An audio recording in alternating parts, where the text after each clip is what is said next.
Fala aí, torcedor do Palmeiras, sejam muito bem-vindos a mais um vídeo aqui no canal, galera. Que dia maravilhoso para o Palmeiras, no sábado ganhou no feminino e no domingo ontem ganhou do Corinthians no Paulista. Bora ver aqui a reportagem dessa grande vitória, bora ver como foi esse jogo e também tudo sobre contratações aqui nesse vídeo. Comenta aqui nos comentários para você quem foi o melhor jogador da partida do Palmeiras ontem no derby. Comenta a sua opinião, sem mais enrolações, bora pro vídeo, galera. Começando o Globo Esporte, muito boa tarde pra você, pra gente começar essa semana daquele jeito e obviamente que o torcedor palmeirense já tava ansioso pra assistir o Globo Esporte hoje, porque o final de semana deu bom no derby, o Palmeiras venceu o Corinthians nos pênaltis e foi campeão da Supercopa Feminina e o Palmeiras venceu o Corinthians na Arena do Corinthians pelo Campeonato Paulista por 1-0, gol de Flaco Lopes. Então, final de semana verde para o torcedor palmeirense, mas a gente vai começar por isso aqui, porque domingo foi dia de quê? Olha o que vai aparecer aqui na tela. Foi noite de NFL, mas aqui nesse caso o Palmeiras postou que foi noite de Flaco Lopes. Então tá aqui o Flaco Lopes na sua comemoração, então bora repercutir tudo o que aconteceu nesse clássico, nesse derby com ela, Aline Calandrini. Calan, como estão? Bem, tudo certo? Tudo por certo, favor, fica aqui. Tranquilo. Vamos começar a mostrar pro pessoal como é que foi esse clássico de ontem, né? Começando pelo pênalti. O polêmico pênalti a gente vai mostrar aí, né? Teve esse escanteio ali que o Carlos Miguel saiu socando a bola. Pênalti, Calan? Eu acho que vale interpretação. Eu não achei, tá? Eu acho que faz parte do jogo, mas eu entendo, de fato, a arbitragem marcar, até porque antes estava tendo um puxa-puxa, um agarra-agarra ali, e ok, ele ter marcado. E aí, ó, a grande sacada ali, o Andrés Pereira ralou ali o gramado e fez com que o Memphis Depay escorregasse. Calan, isso é válido? Olha lá, a gente tá vendo ali, ó. Olha ali na marca do pênalti o Andrés Pereira raspando ali no gramado. Você acha que vale isso, Calan? Eu acho que vale, mas a arbitragem teria que estar atenta sobre isso, né? A gente sabe que o futebol brasileiro tem essas malandragens. Se é correto ou não, acho que vai de cada pessoa. Acho que o Corinthians faria a mesma coisa. Então faltou ter um pouco mais de atenção ali na arbitragem sobre isso. Verdade, lembrando que não pode, né? Assim, foi uma baita malandragem. Eu achei sensacional, eu achei bem futebol raiz ali, ele deixou o gramado quase que na raiz ali, mas lembrando que não pode fazer isso, olha lá, a gente tá até repetindo aí a cena, o Andrés Pereira foi lá e deixou... Ninguém percebeu, né, Fred? Ninguém percebeu, cara, a gente percebeu só depois do intervalo, mas realmente atrapalha, né, Calan? Assim... perder esse pé de apoio ali. Os jogadores estavam escorregando no decorrer da partida, a gente não sabe ao certo, mas que ele escorrega com o pé de apoio, que é necessário na hora de você fazer um passe, uma finalização em si, ele acaba escorregando, né? Boa, vamos mostrar o próximo lance aí pra vocês, vai aparecer na tela. Aí agora, que é o gol do Palmeiras, né? Chute ali de fora, a bola desvia, né? O Hugo Souza rebate pro meio da área ali e o Flaco Lopes complementa.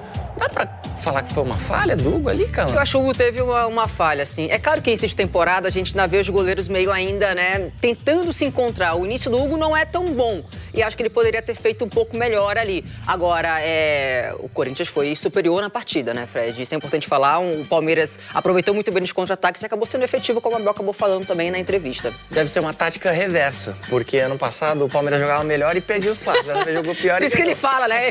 E os outros anos? E anteriormente? Exato. Bom, vamos ver com o Léo Lepe como é que foi a repercussão desse jogo depois da partida. Então se liga aí.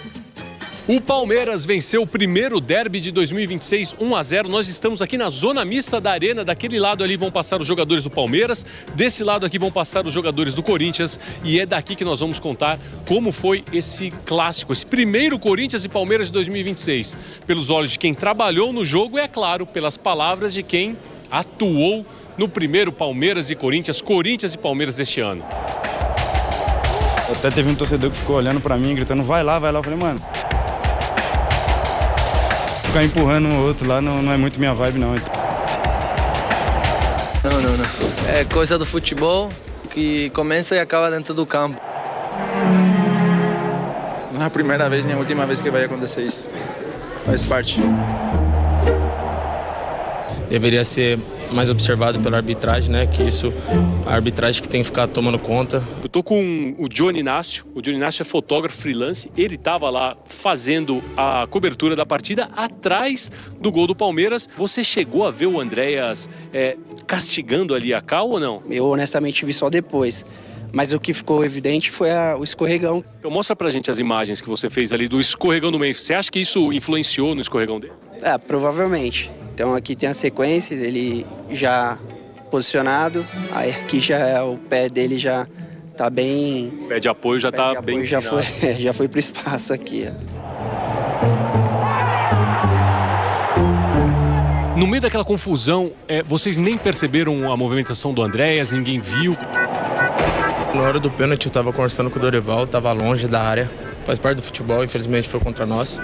Foi um dos principais lances do clássico e parece que ninguém que tava lá percebeu algo diferente. Cara, todo mundo tá falando, mas eu não peguei o celular ainda, não consegui ver. Mas se foi, cara, coisa do futebol. O Corinthians era melhor, chegava com mais perigo e dava trabalho a Carlos Miguel. O ex reencontrando a Fiel pela primeira vez. Colocamos um Palmeiras, o que poucas equipes fazem, colocamos um Palmeiras no seu campo de defesa, mas entre merecer e conseguir alcançar, existe a diferença do futebol. E essa diferença hoje foi aproveitada pelo Palmeiras. Gol achado do Palmeiras, hein? Uma avaliação que nem mesmo Abel Ferreira discordou. O Palmeiras acabou por ganhar por aquilo que fez ao longo dos 90 minutos e aquilo que para mim é mais importante no futebol, que é a eficácia. Isso determina tudo aquilo que é o resultado do jogo. Flaco, e o peso dessa vitória? E é claro que a gente conversou com um argentino que tá nessa de se especializar em jogos contra os principais rivais. Cara, pessoalmente eu desfruto muito dos clássicos, dos jogos importantes. Quando a gente não consegue jogar bem, o mais importante é ganhar. E para quem ficou na dúvida, tá aí a resposta para a pergunta se a voadora na bandeirinha foi uma revanche planejada por conta daquilo que o Yuri Alberto fez há um ano, na final do Paulistão de 2025. Acho que não temos que levar tudo a coisa ruim. Foi mesmo a euforia do momento e mais nada. Eles fazem e a gente não tem que gostar mesmo, tem que ficar bravo, assim como a gente foi lá e fez e eles ficaram bravos e eles estão na razão também. Quem faz tá na vantagem, então acho que agora cabe a gente também fazer quando for lá. Bom, é isso, Ranieri. Sincero, é tão bom quando os jogadores são sinceros. E ó, acabou o primeiro turno do Rei dos Clássicos, né? Não teremos mais nenhum clássico nessa primeira fase do Paulista. Ontem foi o último e o Palmeiras se sagrou o Rei dos Clássicos por enquanto, com 9 pontos, 100% de aproveitamento, Calan. Vamos falar do Nino, Bruno Andrade, já que o pessoal aqui no chat falar do Nino. Não, antes do Nino, só me aproveitar, Bruno, você falou da questão do Abel ter fortalecido, reforçado a ideia de ter buscado jogadores que já conhecem bem o futebol brasileiro, no caso, por exemplo, do Marlon Freitas, a contratação do Arias. No nosso grupo de apuração, eu e o Felipe e o Hernan, há 2-3 semanas, ou até um pouco mais, a gente teve quase que acesso aos nomes dos jogadores que o Abel, a comissão técnica, tinham pedido para a diretoria para reforçar ataque, defesa e meio-campo. No meio-campo, o Marlon Freitas era o topo da lista por conta disso, pela experiência e pelo conhecimento do futebol brasileiro. No ataque, sempre foi o John Arias. Tanto é que quando surge a possibilidade do Thiago Almada, o Thiago Almada foi muito mais encarado como oportunidade de mercado. Ele inicialmente não estava na lista porque o Palmeiras nem sequer imaginava que ele poderia estar no mercado ou potencialmente estar no mercado. E mesmo quando surge a possibilidade que o Palmeiras demonstra interesse no Almada, a comissão técnica, claro que aprovou, mas deixou muito claro para a diretoria que se fosse para ter uma queda de braço por um deles, teria que ser o Arias. Porque o Arias tem um conhecimento muito maior do futebol brasileiro do que o Thiago Almada. O Thiago Almada teve sucesso no Botafogo, mas foi uma temporada. O Arias jogou quase 5 temporadas completas no Fluminense, foi campeão, ganhou, conhece muito. Então vai muito ao encontro do que a gente vinha dizendo frequentemente no Fala Fonte, você lembrou agora. O Palmeiras determinou que as prioridades no mercado passassem por jogadores que conhecessem o futebol do Brasil, independentemente de ser estrangeiro ou não. Marlon Freitas é esse nome, John Arias contratado é outro nome, e o Nino, que eu vou falar agora, continua sendo a prioridade. E trazendo novidades em relação à semana passada, quando a gente reforçou a ideia de um emissário do Palmeiras no estrangeiro para reforçar e destacar, enfim, resolver o próprio, enfim... Caramba, o jogador agora do Palmeiras, o Luigi, do Al-Sadd, e depois buscar o Arias do futebol inglês. Em relação ao Nino, o que esse emissário ouviu, e eu confio muito na fonte que me... Tá aberto a negociar, deixou nas mãos do Nino. Se surgirem propostas iguais de Palmeiras e Fluminense, o Zenit passa a bola para o Nino e o Nino resolve, mas com uma condição, e essa é a novidade agora. O Zenit só vai negociar o Nino se for campeão russo nessa temporada.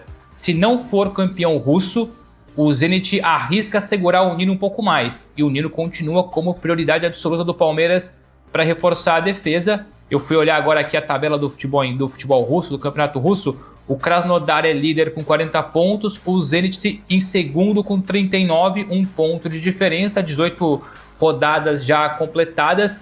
Então, novidades aqui o Zenit continua intransigente, não vai negociar agora, aliás, temos dito isso frequentemente, o Nino não sai do Zenit hoje, fevereiro, em junho aceita negociar desde que o Zenit seja campeão russo. E depois a bola é passada para Fluminense e Palmeiras, fica na mão do jogador que já disse várias vezes que tem a preferência pelo Fluminense, mas vai depender da oferta. O preço continua o mesmo, cerca de 10 milhões de euros, mas a novidade é essa. O Zenit só abre mão do Nino no meio do ano se for campeão russo. Palavras de quem trabalha lado a lado com o Nino. Ô Bruno, só vou pedir para você repetir um comecinho, porque deu uma travada bem na hora e eu não entendi aquela parte onde a decisão ficaria com o Nino. Aí os empresários passaram isso ou o clube que passou?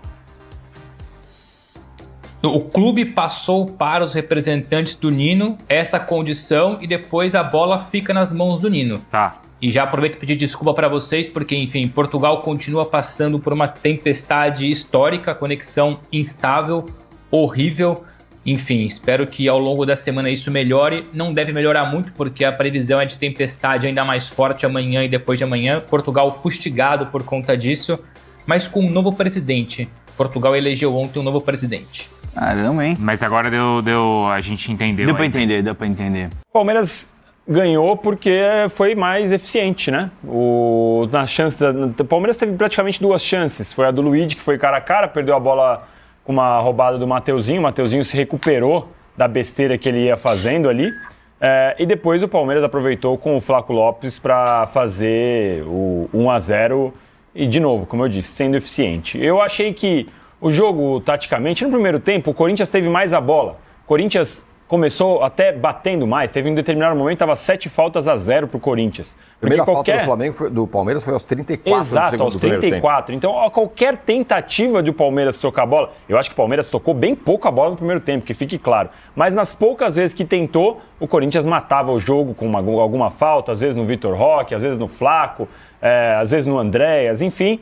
O Corinthians matou qualquer tentativa e ficou muito mais com a bola. Então a impressão que a gente tinha ali no primeiro tempo, nossa, o Corinthians ganhou, o Corinthians jogou melhor, o Corinthians pressionou. Mas a verdade é que nem o Carlos Miguel, nem o Hugo Souza foram acionados no primeiro tempo. O Corinthians teve mais a bola, mas não adiantou absolutamente nada. No segundo tempo, o Corinthians aí sim conseguiu ameaçar com uma bola numa jogada aérea, que o Carlos Miguel fez uma boa defesa. Teve o pênalti no primeiro tempo, né, que a gente tá vendo aí agora, que pra mim não foi, porque o Carlos Miguel não acertou em cheio, pegou de raspão o Gustavo Henrique.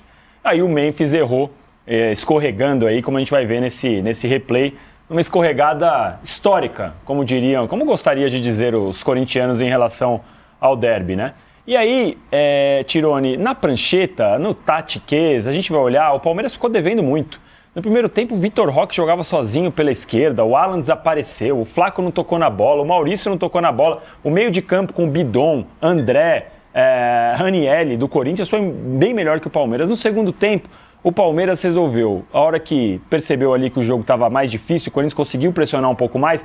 Na saída do Vitor Roque, que eu não concordo, que eu não acho que o Vitor Roque tinha que ter saído, o Palmeiras passou a jogar um pouco mais retraído, achou uma bola, fez 1-0. De novo, tatiquês, o Palmeiras ficou devendo, não foi um jogo brilhante.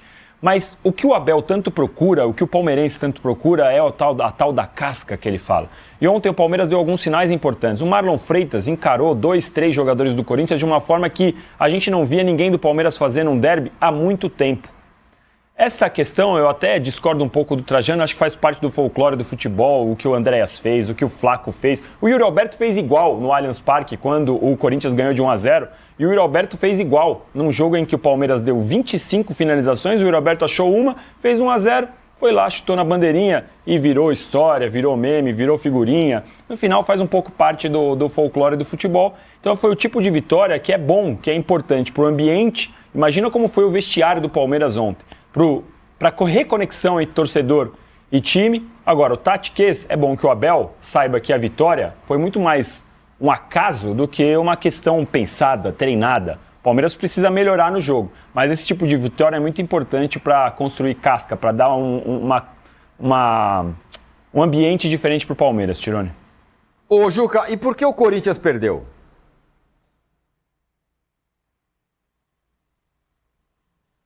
Teve. Aliás, teve outra que o Luigi perdeu, eu também não entendi a substituição do Vitor Roque. Veja, eu acho que o Corinthians foi melhor que o Palmeiras. Se alguém merecesse vencer o derby, este alguém teria sido o Corinthians. Eu concordo que não houve pênalti, mas não porque, como disse o nosso Danilo Lavieri, o Carlos Miguel não tenha acertado. Ele acertou, o Gustavo Henrique acertou e acertou bem. Primeiro de raspão e depois segurou o rosto dele. Mas a bola já estava lá em cima, já tinha perdido, não havia nenhum perigo de gol, e foi um choque normalíssimo entre um zagueiro cabeceando e um goleiro tentando tirar a bola. Pênalti é aquilo, é uma coisa importante demais para ser marcado desse jeito, né? Num clássico com 45 mil torcedores. Então, não houve o pênalti. Não houve o Klaus muito arrogante, porque não foi nem olhar no VAR, né? Um pênalti realmente mandrake. E que acabou aquela velha máxima da pelada, né? Pênalti roubado não entra. Quanto ao que fez o Andréas Pereira, eu achei divertido, te confesso, o que ele fez. Eu não gosto do que fez o Flaco Lopes, porque acho que estimula a violência. Quer dizer, é acender o pavio, né, num estádio de torcida única. Mas eu responsabilizo muito mais quem proíbe que haja duas torcidas do que o atleta. Como é que ele comemora? Com quem que ele comemora? Aí não tem muito com quem, vai do jeito que aparece. E nada mais óbvio do que olhar para a bandeira do clube onde você está jogando e fazer o que ele fez. Eu acho que o problema central é esse. Agora, eu tô para ver, eu não me lembro de uma outra derrota do Corinthians num derby que tenha sido assimilado com tanta maturidade pelos corintianos como essa. Ninguém está fazendo drama, todo mundo está entendendo o começo de temporada. A importância desse jogo era muito maior para o Palmeiras, porque estava com o Corinthians atravessado, do que para o corintiano, que hoje o que está dizendo é isso, é na hora que vale mesmo a gente ganha. Galera, e ontem o Palmeiras venceu o Corinthians após mais de 3 anos, né? Que o Palmeiras não vencia um derby lá na Neoquímica Arena, e ontem o Palmeiras conseguiu sair vencedor. Palmeiras que sofreu na partida ali, né, no segundo tempo, mas conseguiu se segurar e sair vitorioso. Tivemos aí nas estatísticas o Corinthians um pouco melhor. O Corinthians teve 60% de posse de bola, 442 passes, mais precisão de passe. Porém, o Palmeiras foi decisivo, né? E fez o gol ali da vitória. O Palmeiras já está classificado e, por enquanto, é garantido o único grande de São Paulo que está classificado, né? Corinthians está ali, São Paulo também, mas pode mudar tudo na próxima rodada. Porque a maioria ali de baixo, ó, o Santos e o Capivariano, estão todos com 9, 10 pontos. Ou seja, se ganhar, vão passar do Corinthians, né? Mas o Corinthians é aquela, né? É só vencer que está classificado. Próxima rodada vai ser no dia 15, no domingo. O Corinthians vai enfrentar o São Bernardo fora de casa. São Bernardo que vem muito mal, né? Nos últimos 3 jogos, um empate, 2 derrotas. Então acredito que dá para ganhar tranquilo mesmo. O Corinthians só tem que fazer sua parte, mano. Só vencer. E eu acho que não vão conseguir. Dependendo, né? Vamos ver. Se o Palmeiras passar, eu acho que dá pra ser campeão, mano. Porque o Corinthians vai pegar o São Bernardo, né? Pode ser que ganhe, mas é um jogo difícil. São Paulo vai pegar na última rodada a Ponte Preta, fora de casa. A Ponte já caiu, mas sei lá, né? E o Santos vai encarar aí o Veloclube em casa. Então, vamos ver como é que vai ser. Por enquanto, o Palmeiras é o único classificado. E se for, é até melhor, né? A chance de título aumenta bastante. Galera, o que vocês acharam dessa vitória aí contra o Corinthians, lá na casa do rival, né? Gostaram? Pra vocês, quem foi o melhor jogador nessa vitória? Comenta a sua opinião. Sem mais enrolações, eu fico por aqui. E até o próximo vídeo, galera.